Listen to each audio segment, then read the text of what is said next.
ओम शांति। आज प्यारे मीठे बाबा की मुरली मंथन की डेट है 3 जून 2025। तो आज मीठे बाबा अपने बच्चों से कह रहे हैं, अब तुम नए संबंध में जा रहे हो, इसलिए यहाँ के कर्म बंधनी संबंधों को भूल कर्मातीत बनने का पुरुषार्थ करो। नए संबंध में जा रहे अर्थात अलौकिक संबंध। लौकिक से आप ऊपर उठ रहे हो, इस लौकिकता से मतलब इस लोक की दुनिया से आप ऊपर उठ रहे हो। कैसे उठेंगे? इन आंखों से देखते हुए भी मत देखो, सुनते हुए भी नहीं सुनो और समझते हुए भी मत समझो, क्योंकि आप सब समझ रहे हो कि सामने वाला कैसा है, क्या चाह रहा है, क्या सुनना चाह रहा है, लेकिन आप उस फीलिंग में न रहो। यही है कर्म बंधनी संबंधों को भूलना, क्योंकि जो संबंध आपको बंधन में ला रहा है उसे भूलना है। और कैसे भूलेंगे ना, बहुत सुंदर है, टेक्निक है। 50 ग्राम की जीभ होती है, जीभ होती है 50 ग्राम की, और 70 किलो का, 50 किलो 60 किलो का शरीर होता है। तो उस जीभ को, छोटी सी एक छटाक वाली जीभ को इन इतने किलो वाले शरीर पर हावी न होने दे, क्योंकि जीभ ही है, बोलते हो ना तभी तो आप फंसते हो। ठीक है, तो बस हिम्मत रखिए, ईश्वर आपके साथ है। और एक एक और सुंदर सी बात है, हमारा व्यवहार कई बार हमारे ज्ञान से अधिक अच्छा साबित होता है, क्योंकि जीवन में जब विषम परिस्थितियां आती है तब ज्ञान हार जाता है, परंतु व्यवहार से ही हम जीत जाते हैं। कहते हैं ना, हम चाह कर भी लोगों की धारणा खुद के प्रति नहीं बदल सकते, इसलिए दुनिया की चिंता न करें। दुनिया के लोग तो आपका मूल्यांकन उनकी जरूरत के हिसाब से कर ही लेंगे। नसीहत भी वही देनी चाहिए जहां कहीं मार्गदर्शन की जरूरत है। जो खुद ही समझ बैठे कि हम बहुत आगे बढ़ गए हैं, बहुत ज्ञानी बन गए, तो वहां पर आपको मार्गदर्शन की जरूरत नहीं है। फिर सामने वाला बड़ी तत्परता से आपके सुझाव को सुनना चाहता हो, अपने अमूल्य सुझावों को बेवजह खर्च न किया करो।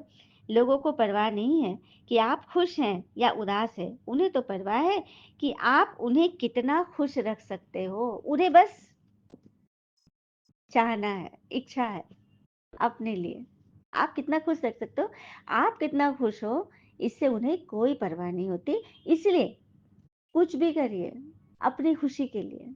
ठीक है, और ईश्वर से जुड़े रहिए। सारे कर्म बंधनी संबंधों को भूल कर्मातीत बनने का पुरुषार्थ करो, क्योंकि अब हम नए संबंध में जा रहे हैं। सतयुगी संबंध बनाइए, इस लोक से ऊपर उठ जाइए। अलौकिक संबंध। प्रश्न है, पिता किन बच्चों की वाह वाह करते हैं? सबसे अधिक प्यार किन को देते हैं? बाबा गरीब बच्चों की वाह वाह करते हैं, वाह गरीबी वाह। बस आराम से 2 रोटी खाते हैं, हबच लालच नहीं करते। गरीब बच्चे प्यार से बाबा को याद करते हैं। बाबा अनपढ़े बच्चों को देखकर खुश होते हैं, क्योंकि उन्हें पढ़ा हुआ भूलने की मेहनत जो नहीं करनी पड़ती। क्या बात है। तो गरीब यहाँ पे धन की बात नहीं हो रही है। हम्म आजकल धन कमाना आसान है, लेकिन मन कमाना बहुत मुश्किल है। धन तो आज सब्जी वाले के पास भी खूब धन जमा कर लेते, खूब कमाई होती है। फल सब्जी देखिए ना, पूरा एकदम भीड़ लगा रहता है। ठीक है, तो धन कमाना इजी है और धन की गरीबी कोई बड़ी बात नहीं है। आज सभी के पास पैसे हैं। यहाँ पे बाबा कह रहे हैं वो बच्चे जो कि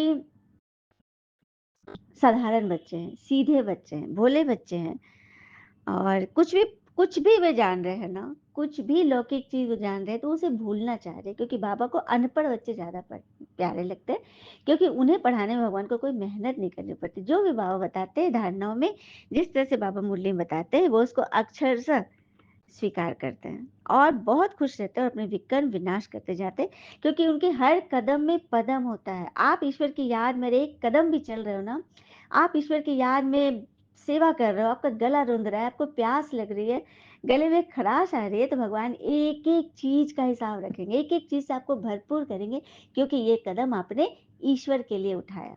बहुत सुंदर बात है। ओम शांति। अब बच्चों को के प्रति रोज रोज बोलने की बाबा को दरकार नहीं रहती कि अपने को आत्मा समझो। बच्चे समझ रहे हैं ना, आत्म अभिमानी भव अर्थात देही अभिमानी बनो। अक्षर तो सेम ही है। बाबा कहते हैं अपने को आत्मा समझो। आत्मा में 84 जन्मों का पाठ जो भरा हुआ है, एक शरीर लिया, पाठ बजाए, फिर शरीर खत्म हो गया। आत्मा तो अविनाशी है, शरीर बदलता है, आत्मा तो वही है ना। तुम बच्चों को ये ज्ञान अभी ही मिलता है और कोई कोई बातों का पता ही नहीं है। अब बाबा कहते हैं कोशिश कर जितना हो सके बाबा को याद करो। धंधे धोरी में लग जाने से ही तो इतनी याद नहीं ठहरती। गृहस्थ व्यवहार में रहकर कमल फूल समान पवित्र बनना है। फिर जितना हो सके मुझे याद करो। ऐसे नहीं कि हमको निष्ठा में बैठाना, ऐसे नहीं कि बस योग करने को बिठा देना है घंटों। हाँ, ये नहीं करना है, कहाँ भी बैठो, बाबा की याद में रहो। आइए नारायण, नारायण शब्द की नारद जी जो कहते हैं ना, नारायण, नारायण, इस पर बहुत सुंदर सा एक प्रसंग है, बड़ा मज़ेदार है और काफ़ी के कई लोगों की आँखें खोलेगा। नारद मुनि जहाँ भी जाते, बस नारायण, नारायण का ही रट लगाते, तीनों लोकों में जाने की छूट है, कहीं भी आ जा सकते हैं। एक दिन उन्होंने देखा, नीचे आ गए धरती पे, एक किसान परम आनंद की अवस्था अपनी ज़मीन जोत रहा है और नारद को जानने की उत्सुकता हुई कि उसके आनंद का राज क्या है। जब वो उस किसान से बात करने पहुंचे तो वो अपनी जमीन को जोतते हुए इतना डूबा हुआ था कि उसने नारद जी को ध्यान ही नहीं दिया और लगा जैसे कि किसी से बात कर रहा है। नारद जी को ऐसा लगा। दोपहर के समय उसके काम से थोड़ा उसने विराम लिया तो उसने खाना खाने बैठे और खाना खाने के लिए एक पेड़ के नीचे बैठा। उसने बर्तन को खोला, उसमें थोड़ा सा भोजन था। उसने सिर्फ नारायण नारायण नारायण कहा और खाने लगा। आप जिस पल जीवन में एक आयाम से दूसरे आयाम में जाते हो, उस समय अगर आप सिर्फ अपनी जागरूकता कायम रखें और ईश्वर को याद करें, तो ये आपके लिए बड़ा फायदेमंद सिद्ध होगा।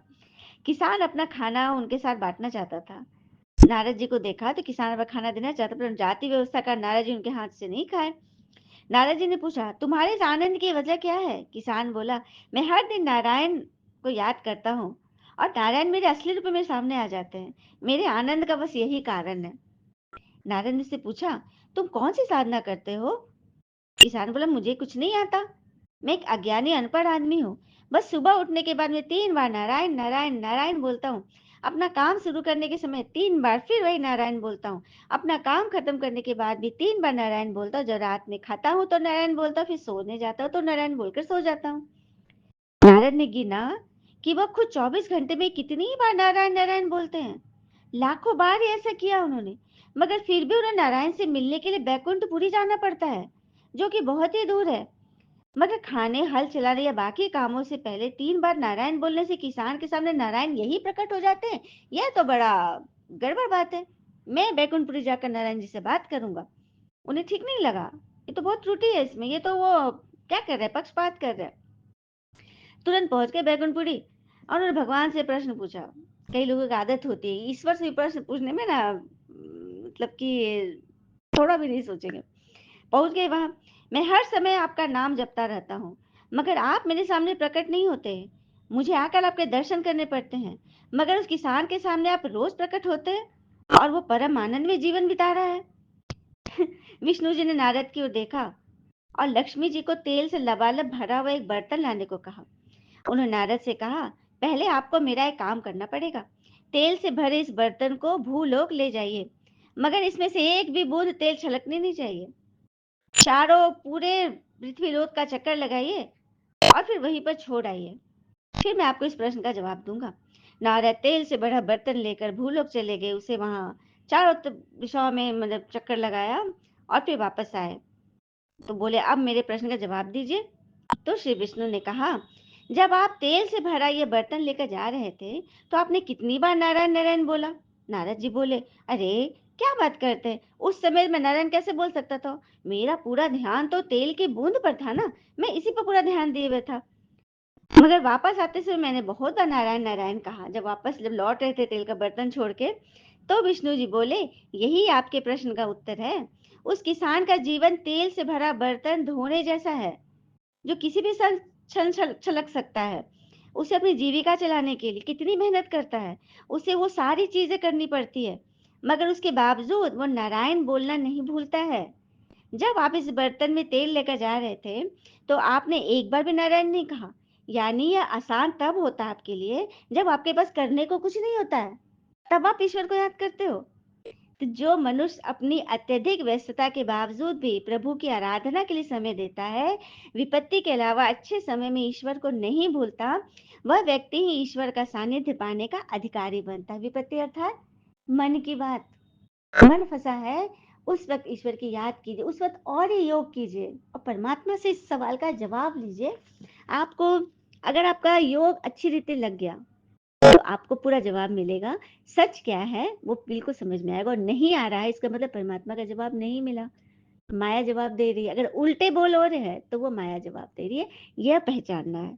ठीक है, तो ईश्वर को पाने के लिए एकदम गरीब बन जाना है। एकदम सब कुछ भूल जाना, मेरे पास कुछ भी नहीं है, कोई पढ़ाई-लिखाई मेरे पास कुछ भी नहीं है, जो है सब भगवान का है। क्योंकि वही बात आगे देखिए, धंधे-धोरे में जब लग जाओगे तो याद नहीं ठहरती। तो गृहस्थ व्यवहार में कमल फूल समान पवित्र रहना है। तूफान आएँगे ज़रूर, लेकिन इसको भगवान की याद से मिटाओ। बाबा को आगे कल कल की कहानी थी ना, पत्थर अपने हाथ में उठा लेंगे क्वेश्चन के, मन फँसाने के, तो फिर ईश्वर तो वहाँ रहेंगे ही नहीं कि तुम अपना हिसाब-किताब खुद ही कर रहे हो, निकल आएँगे। जितने हल्के होगे ना उतना बंधन कम होगा, ठीक है? तो अब तुमको सब कुछ भूल जाना है, एक बाबा को ही याद करना है। हुँ? तुम्हारा सब कुछ ट्रांसफ़र हो रहा है, शांति धाम से सुख धाम, इस ही दुनिया से तुम छूट रहे हो। धनवान तो है, वो समझते हैं कि हमारे लिए यहाँ ही स्वर्ग है, तो बाबा को उनकी दरकार ही नहीं है, हाँ? जो कर्मातीत अवस्था वाले होंगे, वह तो धर्मराजपुरी में सजाएँ थोड़ी ही भोगेंगे, वो तो सीधे पहुँच जाएँगे शांति धाम। लेकिन हाँ, आगे बोल रहे बाबा, रुस्तम को और ही अच्छी रीति पकड़ते हैं, अच्छे-अच्छे फर्स्ट क्लास बच्चों पर भी ग्रहचारी ऐसी बैठती है कि बस नाम रूप में फंस ही पड़ते हैं। यह बड़ी मंजिल है, अगर सच्ची मंजिल पानी है तो याद में रहना पड़े, याद से ही कमा, क्योंकि बाबा सब संभाल देंगे ना। कोई को देखो अभी फर्स्ट क्लास अवस्था है, खुशी से काम करते, घंटे के बाद क्रोध का भूत आया, बस खत्म, फिर स्मृति विस्मृति हो गई, तो बाबा को भूल गए तो फिर भगवान तो फिर पहले ही उड़ जाएंगे ना। हम्म। बाबा कहते हैं साथ में रहते जो पवित्र रहते, हिम्मत दिखाते, तो उन्हें कोई ऊंचा पद मिलेगा। ईश्वरीय कायदा है, सभा का कायदा, जिन्हें ज्ञान रत्नों का आदर है, ज्ञान रत्नों का आदर कीजिए। रोज मुरली सुनी रहे हैं, उसको, उसके पॉइंट्स को मनन कीजिए, धारण कीजिए, जीवन में उतारिए, वो आपको काम देगा। नॉलेज सिर्फ जानना और मानना ही नहीं है, नॉलेज धारण करना। आपके अंदर कितना नॉलेज गया, कितना ज़्यादा आप नॉलेज में चल रहे हो, ज्ञान श्रीमत पे। बातें आएँगी, बातें तो आएँगी, आपका ही बोया हुआ है, सामने आया, उसको स्वीकार काटेगा कौन? काट लीजिए, खुशी-खुशी। और खुद दिमाग में मत लगाइए, भगवान को सौंप दीजिए, ईश्वर को सौंप दीजिए, भगवान, बाबा आप ही सँभालो। आप ही का सब क्या धरा, आप सँभालो। भगवान को ऐसे निमित्त बना दीजिए, ठीक है? फिर बाबा कह रहे घर में बोर्ड लगा दो, 3 पैर पृथ्वी पर तुम बड़े से बड़े हॉस्पिटल, यूनिवर्सिटी खोल सकते हो। याद है 21 जन्म के लिए निरोगी सुंदर काया देने के ये हॉस्पिटल है। जितने-जितने धारणा करेंगे उतना तुम्हारे पास नॉलेज की वैल्यू होती जाएगी, और नॉलेज की धारणा से तुम कितने धनवान बनते हो। यह है रूहानी नॉलेज। तुम आत्मा हो, आत्मा ही शरीर से बोलती है, आत्मा ही ज्ञान देती है, आत्मा ही धारण करती है। अच्छा, मीठे-मीठे बच्चों प्रति भगवान की नमस्ते, हम बच्चों के भी प्यारे बाबा को नमस्ते। धारणा के लिए मुख्य सार पहले पॉइंट, इस पुरानी दुनिया की पुरानी चीजों को देखते हुए भी नहीं देखना है।